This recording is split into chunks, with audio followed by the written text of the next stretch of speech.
할렐루야. 예. 오늘도 아름다운 성원교회 주일 예배 오신 여러분을 주님의 이름으로 사랑하고 축복합니다. 아멘. 네, 오늘은 내 눈에 조사오니라는 제목으로 말씀 전해드리겠습니다. 오늘 본문은 그 이스라엘 역사 중에서 가장 영적으로 혼란스러웠던 사사 시대의 이야기입니다. 사사기는 일정한 패턴이 있죠. 이스라엘이 우상 숭배를 하고 죄를 지으면 이방인들이 침략을 하고, 그리하면 또 이스라엘 백성들이 부르짖고 회개하면 하나님께서 사사를 보내주셔서 구원해 주십니다. 이런 역사가 계속 반복이 되었습니다. 그런데 사사기 끝으로 갈수록 블레셋의 침공에도 이제 더 이상 부르짖지도 않고 고통에 대해서도 반응이 없었습니다. 이제는 이스라엘의 그 영적인 상태가 얼마나 악화되었는지, 죄와 타락에 대한 영적 감각이 둔해졌는지를 우리가 알 수 있습니다. 아무리 영적으로 타락했더라도 하나님은 자신의 백성들을 버리지 않으십니다. 그리고 구원의 도구로 한 가정을 찾아오셨습니다. 그 가정은 임신하지 못하여 아이를 출산하지 못하고 있는 불임 가정이었습니다. 하나님의 사자는 그 가정에 임신하여 아이를 낳을 것인데, 그 아이는 이스라엘을 구원할 것이라고 예언을 합니다. 사사기 13장 24절 제가 읽어보겠습니다. 그 여인이 아들을 낳음에 그의 이름을 삼손이라 하니라. 그 아이가 자라매 여호와께서 그에게 복을 주시더니, 하나님의 사자가 그 아이의 출생을 알렸고, 또 그 아이는 나실인으로 하나님께 드려진 자였습니다. 그 아이의 이름은 작은 태양이라는 의미를 가진 삼손이라고 이름을 지었습니다. 무엇보다도 그 아이가 자라며 여호와께서 복을 주시고 여호와의 영이 함께 했습니다. 이 암울하고 어두운 사사 시대에 삼손의 출생은 태양처럼 빛을 발하고 암울함에서 벗어나게 해주는 그 희망을 줄 것 같은 느낌이 듭니다. 마치 한여름의 얼음 냉수처럼 시원케 하리라는 기대감을 갖기에 충분해 보입니다. 드디어 삼손이 성인이 되어서 첫 등장하는 장면이 오늘 본문입니다. 사사기 14장 1절에서 2절입니다. 삼손이 딥나에 내려가서 거기서 블레셋 사람의 딸들 중에서 한 여자를 보고 올라와서 자기 부모에게 말하여 이르되, 내가 딥나에서 블레셋 사람의 딸들 중에서 한 여자를 보았사오니 이제 그를 맞이하여 내 아내로 삼게 하소서 하매. 여러분, 이 말씀을 듣고 하나님의 구원에 대한 그 희망이 느껴지면서 기대감이 생기십니까? 아니면 뭔가 잘못된 것 같은데 하는 생각에 고개를 갸우뚱해지십니까? 삼손의 등장부터가 우리의 기대와는 다른 것 같아서 약간 좀 당황스럽지요. 장성한 삼손이 딥나라는 블레셋 지역에 가서 한 여자를 보고 부모에게 결혼하게 해달라고 지금 말하고 있는 장면입니다. 장성한 아들이 좋아하는 여자가 생겨서 결혼하겠다고 하는데 반대할 이유가 없죠.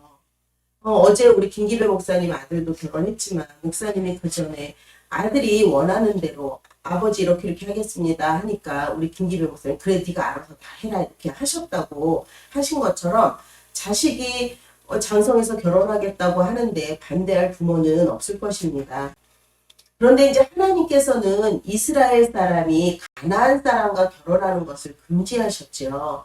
신명기 7장 3절을 보면, 또 그들과 혼인하지도 말지니 내 딸을 그들의 아들에게 주지 말 것이요 그들의 딸도 내 며느리로 삼지 말 것은, 이방인들과의 결혼으로 인해서 그 민족의 순수성이 깨어질 뿐 아니라 그들이 숭배하고 있는 우상을 이스라엘이 함께 가지고 와서 하나님을 믿는 그 믿음을 오염시킬 수 있기 때문에 이방인들과의 결혼을 금지하셨습니다.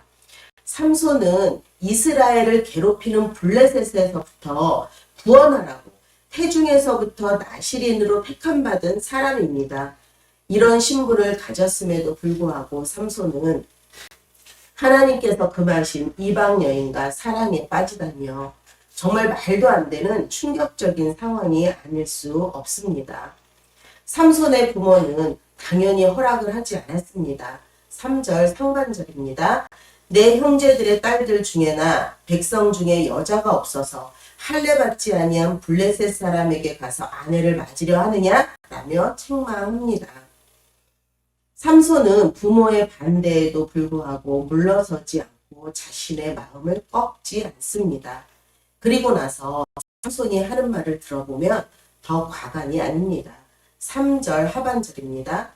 내가 블레셋의 딸들 중에 한 사람을 보았는데 그 여자를 좋아하오니 나를 위하여 그 여자를 데려오소서 라고 명령조로 말을 합니다. 철부지 막내 아들을 떼쓰는 모습 같습니다. 삼손이 이 딥나 여인과 결혼하겠다고 하는 이유가 단지 그 여자를 보았는데 첫눈에 반해서 그 여자를 좋아하기 때문이라고 합니다. 이 말은 하나님의 율법은 이방 여인과 결혼하는 것을 금하고 있었기 때문에 부모님이 왜 반대하시는지, 무엇을 걱정하시는지 다 알고 있어요. 하지만 내 눈에 보기 좋은 그 여자를 나는 아내로 삼고 싶어요. 라는 것입니다. 삼손이 말한 내가 그 여자를 좋아하오니 라는 말은 문자적으로 해석하면 왜냐하면 그녀가 내 눈에 옳기 때문입니다. 라는 뜻입니다. 이 옳기 때문이라는 히브리어는 야사르라는 올바르다, 기쁘다 라는 뜻입니다. 삼손은 그 여자를 아내로 맞으면 기쁠 것 같다는 것이 아닙니다. 이미 그 여자를 보는 순간 기쁨이 확 들어와서 삼손의 마음 가운데 기쁨이 가득하기 때문에 나는 이 여자가 아니면 다른 사람이랑은 기쁘게 살 수가 없다. 이 기쁨을 감당할 수가 없다. 아주 확고하고도 분명하게 말하고 있는 것입니다. 여러분 어디서 들어본 것 같은 상황이죠. 사사기 17장 6절에 보면 그때에는 이스라엘의 왕이 없으므로 사람들이 저마다 자기 소견에 오른 대로 행하였더라. 삼손은 자기 눈에 좋은 것을 택함으로 나실인으로서의 소명을 어기고 블레셋 여인을 아내로 맞이하려는 것입니다. 우리나라 속담에 이런 말이 있죠. 자식 이기는 부모 없다라는 말이 있는데 그 말이 맞는 것 같습니다. 삼손의 부모는 반대를 하고 반대를 하다가 결국 그 여자의 부모를 만나러 딥나로 내려갑니다. 우리는 어떻습니까?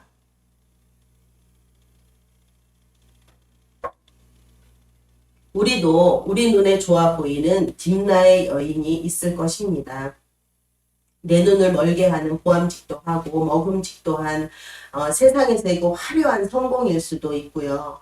아니면 정의롭지 못하더라도 재물을 많이 모아서 힘을 과시하고 권력을 앞세우는 것일 수도 있습니다. 내 눈에 옳은 것, 세상의 성공, 재물, 그리고 권력을 쫓아서 살다 보면 남들보다 앞설 것 같고 높아질 것만 같습니다. 그런 생각을 하는 사람들이 우리 주변에 너무 많습니다. 그리고 우리를 유혹하죠. 그러나 기억하십시오. 하나님은 우리를 눈동자같이 지켜보고 계십니다. 저는 모태신앙입니다. 신앙생활 할 때 부모님의 영향을 많이 받았습니다. 교회를 2번 개척하신 부모님은 아버지는 장로님이셨고 어머니는 권사님이셨습니다. 몸이 아파도 교회를 안 간다는 말을 도저히 할 수 없는 그런 환경이었습니다. 그래서 학교는 결석을 해도 교회는 한 번도 빠지지 않고 다녔던 기억이 있습니다. 부모님에게 있어서 우선순위는 예수님 잘 믿는 것이었습니다. 지금도 기억나는 일이 있는데요. 초등학교 저학년 때쯤으로 기억을 하는데 어느 날 제가 교회에 가니까 내가 오장로님 딸이구나. 내가 그렇게 성경 말씀을 잘 안다며 누군지도 모르는데 사람들이 와서 제게 그렇게 아는 척을 하며 그 말씀을 하시는 겁니다. 저는 그때 그 어린 마음에 얼마나 그 말이 부담스러웠는지 모릅니다. 주일학교에서 친구들과 뭐 살짝 장난도 치고 이야기만 해도 장로님 딸이 그러면 되겠어? 라는 소리를 들었습니다. 교회의 모든 행사에 적극적으로 참여했습니다. 또 맡겨진 일은 꾀를 부리지 않고 최선을 다하지 않으면 안 되었습니다. 그럭저럭 대충이란 말은 있을 수 없었습니다. 이것이 부모님이 살아가시는 방식이었고 저를 힘들게 하는 원인이 되기도 했습니다. 저는 겉으로는 말 잘 듣고 순종적인 아이로 보였지만 속으로는 갈등이 계속 있었고 저의 행동에 제한을 받았습니다. 그리고 저는 이런 환경이 너무 싫었습니다. 오늘 삼손 역시 자신의 의지와 상관없이 태어나 보니 나시린이었습니다. 누구와도 나눌 수 없는 비밀을 혼자 간직하고 있었고요. 경건한 가정 속에서 성장했습니다. 삼손이 어릴 때 나시린으로 살아야 한다고 하니 뭐 당연히 그런가 보다. 그리고 사람들이 이렇게 관심을 갖고 지나갈 때마다 뭐 머리를 쓰다듬어 주고 그 애정어린 눈으로 바라봐 주고 그러니 좋았을 수도 있습니다. 그런데 자라면서 이스라엘 블레셋의 압제에서 구원해야 하는 그 매우 버거운 짐을 지고 살아가야 한다는 것을 깨달았을 때 갈등이 있었을 것입니다. 사람들의 시선과 주목을 받고 있기 때문에 더욱 주의를 기울여야 했습니다. 나는 왜 다른 아이들처럼 머리를 자를 수가 없지? 왜 친구들과 모여서 술을 먹고 즐기는데 나는 그렇게 할 수가 없지?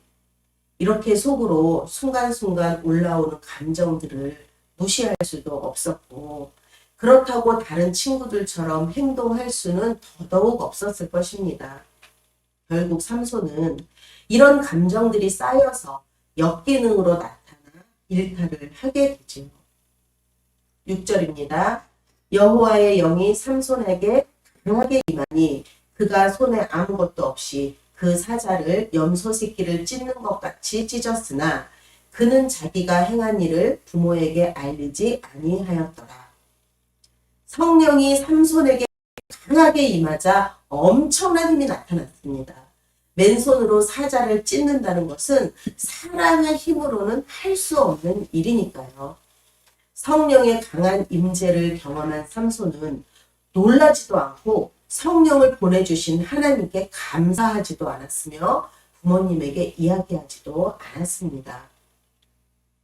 왜냐하면 온통 머릿속에는 그저 자기 눈에 좋은 여인을 빨리 찾아가서 그냥 꽁냥꽁냥 이야기를 나누고 함께 있고 싶은 생각밖에 없었습니다. 사사기 14장 8절에서 9절입니다. 얼마 후에 삼손이 그 여자를 맞이하려고 다시 가다가 돌이켜 그 사자의 주검을 본즉 사자의 몸에 벌떼와 꿀이 있는지라 손으로 그 꿀을 떠서 걸어가며 먹고 그의 부모에게 이르되 그들에게 그것을 들여서 먹게 하였으나 그 꿀을 사자의 몸에서 떠왔다고는 알리지 아니하였더라. 삼손의 일탈은 사자의 주검에서 그 발견한 꿀을 먹는 것에서 시작됩니다. 삼손은 딥나로 가면서 계속 꿀을 먹고 있습니다. 그리고 집에 돌아와서도 그 꿀을 부모님께 드려서 드시도록 했습니다. 이것은 나시린의 규례 가운데 시체를 가까이 하지 말라는 그 명령을 어긴 것이지요. 그 부모에게 꿀을 주면서도 꿀이 어디서 났는지 말하지 않았습니다. 그 이유는 규례를 어긴 것에 대한 그 질책을 받을 것이 두려웠던 이유도 있지만 삼손은 어린 시절부터 이스라엘을 구원해야 한다는 그 기대감에 대한 무거운 책임감이 있었습니다. 그 기대에 부응하기 위해 다른 사람에게 자신의 실수나 또 연약한 모습을 보이기 싫었습니다.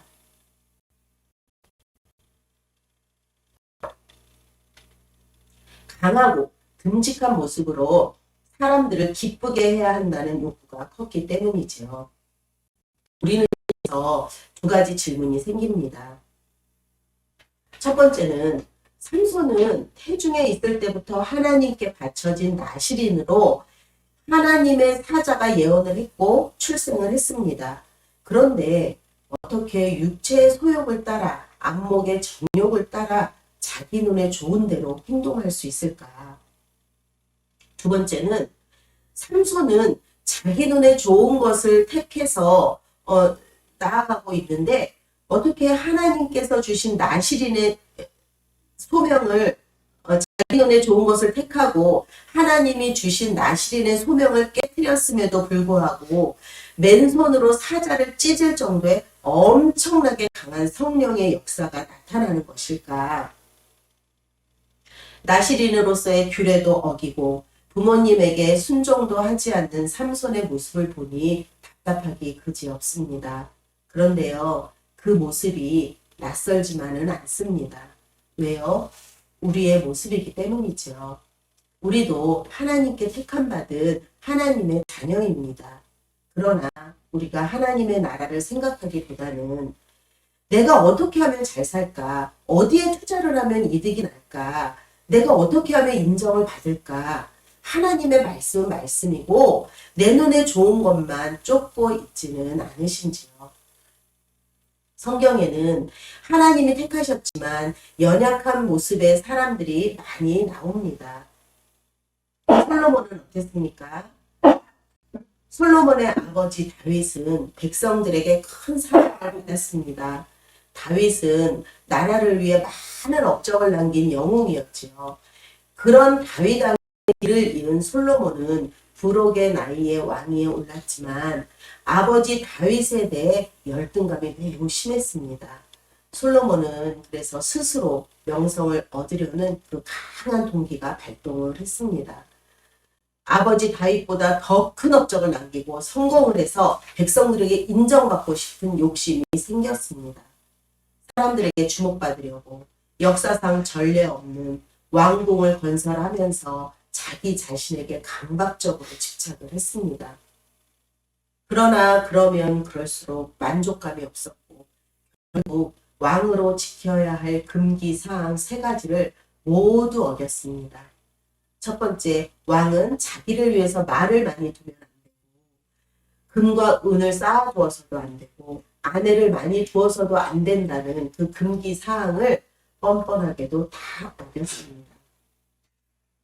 사울은 아주 매력적이고 재능을 갖춘 준비된 사람으로 첫 등장을 합니다. 그런데 사울은 이스라엘에서 가장 미약한 베냐민 지파 출신이라는 심한 그 열등감으로 자존감이 낮았습니다. 그래서 늘 불안정한 인격과 낮은 자존감으로 인해 의심과 두려움이 많았습니다. 골리앗을 물리치고 돌아온 어린 다윗을 질투하고 죽이려고 했습니다. 주위의 조언도 과민하게 반응하며 받아들이기 힘들어 했습니다. 점점 자신감은 결여되고 불안했습니다. 삼손은 언제부터인지 모르지만 여러 가지 무시할 수 없는 감정들 속에서 이스라엘을 구원해서 사람들을 기쁘게 해야 한다는 과도한 기대감에 압박을 느꼈을 것입니다. 또한 솔로몬도 성공에 대한 충동이 강했기 때문에 그 목적을 이루기 위해서 종종 누군가를 이용하기도 했습니다. 그러나 만족함은 없었고 행복하지 않았습니다. 의심과 두려움이 많았던 사울은 어떤 충고도 받아들이기가 힘들었습니다. 백성들에게 자신의 이미지를 관리하는 것에 급급하고 하나님에 대한 관심은 1도 없었습니다. 삼손의 결핍과 솔로몬의 열등감, 사울의 그 연약함, 이런 감정들은 누구에게나 있을 수 있습니다. 그리고 우리가 성장할수록 이런 감정들이 우리와 함께 자란다는 것입니다. 삼손 역시도 그 결핍된 감정들이 계속 자라다 보니 블레셋 여인에게 마음을 빼앗기게 될 것입니다. 삼손에게는 엄청난 힘이 있었음에도 불구하고 자기의 충동을 통제하지 못했음을 알 수 있는 단어가 반복적으로 나옵니다.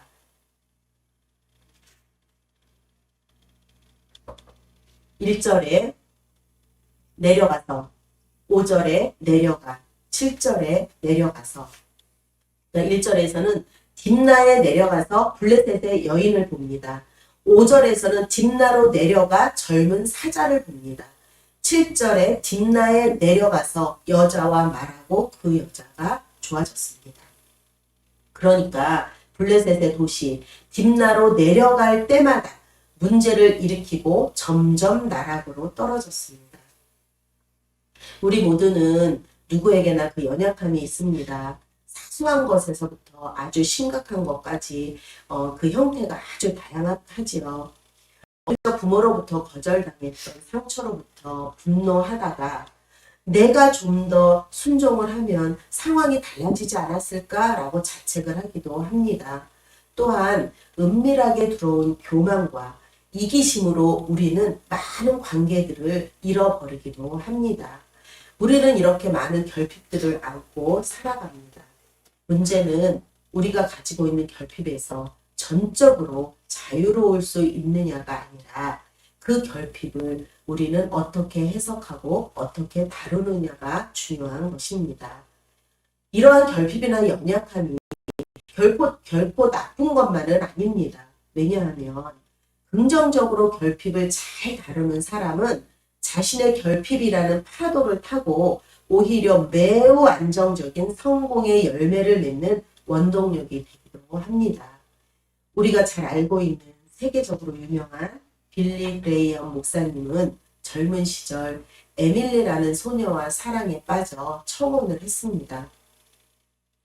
망설이던 에밀리는 드디어 청혼에 이제 승낙을 하고 받아들였습니다. 그레이엄은 뛸 듯이 기뻤습니다. 그런데 이것이 웬일입니까? 몇 달 후에 에밀리가 파혼을 선언합니다. 그레이엄은 그 순간 하늘에 있는 모든 별들이 땅에 떨어진 것 같고 나는 살아갈 이유가 이제는 더 이상 없다라고 자신의 마음을 표현했습니다. 충분히 많은 것을 주겠다는 약속을 하지 못했기 때문에 사랑하는 여인을 잃은 빌리 그레이엄은 자기 자신을 돌아보았습니다. 그리고 자신의 연약함을 인정했습니다. 물론 파혼이라는 깊고 깊은 그 상처가 남았지만 이 충격적인 사건이 인생의 전환점이 되었습니다. 그는 하나님이 우리를 여기까지 인도하신 것은 아마도 우리가 알지 못하는 그 어떤 일을 하시기 위함인 것 같다라고 고백했습니다. 이런 말이 있습니다. 99.9%의 순종은 순종이 아니다. 100%의 순종만이 순종이다. 빌리 그레이엄은 충분히 많은 것을 주겠다는 약속을 하지 못해 사랑하는 여인을 잃었는데 그 충분히 많은 것을 그러니까 100% 이것을 하나님께 이제 헌신하겠다고 다짐을 합니다. 하나님은 그분의 목적을 이루기 위해 그레이엄의 헌신을 사용하셨습니다. 결국 빌리 그레이엄 목사님은 세계적인 명성을 얻게 되었습니다. 그럼에도 불구하고 그 마음을 잘 유지하면서 그리스도를 높이는 일에만 헌신했습니다. 자신의 연약함을 인정하고 하나님의 눈에 좋은 것을 계속 구했기 때문에 하나님께 쓰임받은 것입니다.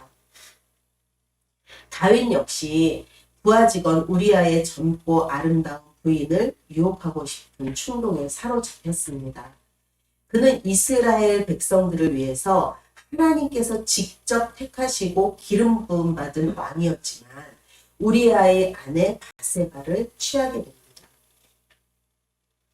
그것도 모자라서 충신 우리아를 죽음에까지 몰고 갑니다. 그런데 나단 선지자가 그 죄를 지적했을 때 자신의 잘못을 바로 인정하고 하나님 앞에 무릎을 꿇습니다. 통에 자복하며 진심 어린 회개를 했습니다. 그런 다윗을 하나님은 하나님의 마음에 합한 자라고 불러주셨습니다.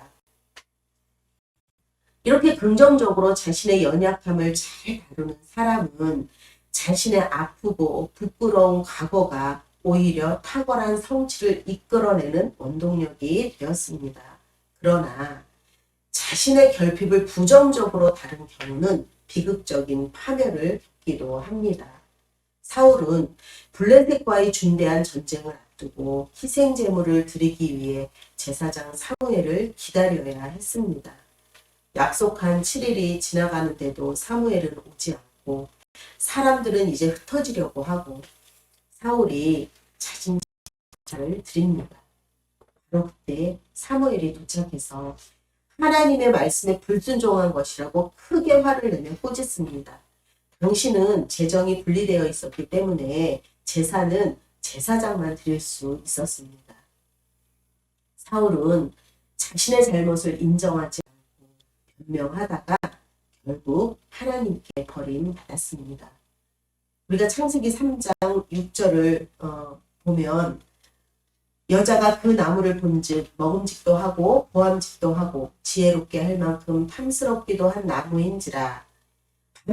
뱀의 달콤한 유혹을 참지 못하고 하나님의 말씀에 불순종했던 아담은 잘못을 뉘우치지 않았지요. 아담은 하와 핑계를 대고 하와는 또 뱀 때문이라고 말하다가 결국에 에덴 동산에서 쫓겨납니다. 세상에는 하나님의 말씀을 무시하고 정의롭지 않은 재물을 열심히 모으고 그 힘을 과시합니다. 권력을 자랑하며 다른 사람을 해코지하는 경우도 너무 많습니다. 그런데 가만히 생각해 보면 우리 눈에 좋은 것이 대개는 하나님 눈에 악한 것일 때가 많습니다. 어떻게 알 수 있냐면요.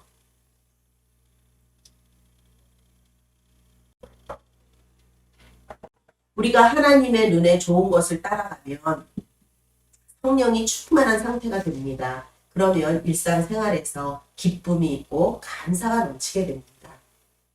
그런데 삼손은 하나님의 위기 때마다 성령을 보내주셨습니다. 삼손은 그런데 하나님께 감사하거나 하나님께 영광을 돌린다는 말이 없습니다. 오히려 계속 성질을 부리죠. 3절에서 보았듯이 삼손이 자기 눈에 좋은 여자를 데려오는 것을 부모님이 반대하자 성질을 부리며 명령하듯이 그 여자를 내게 데려오시오! 라고 말하고 있습니다.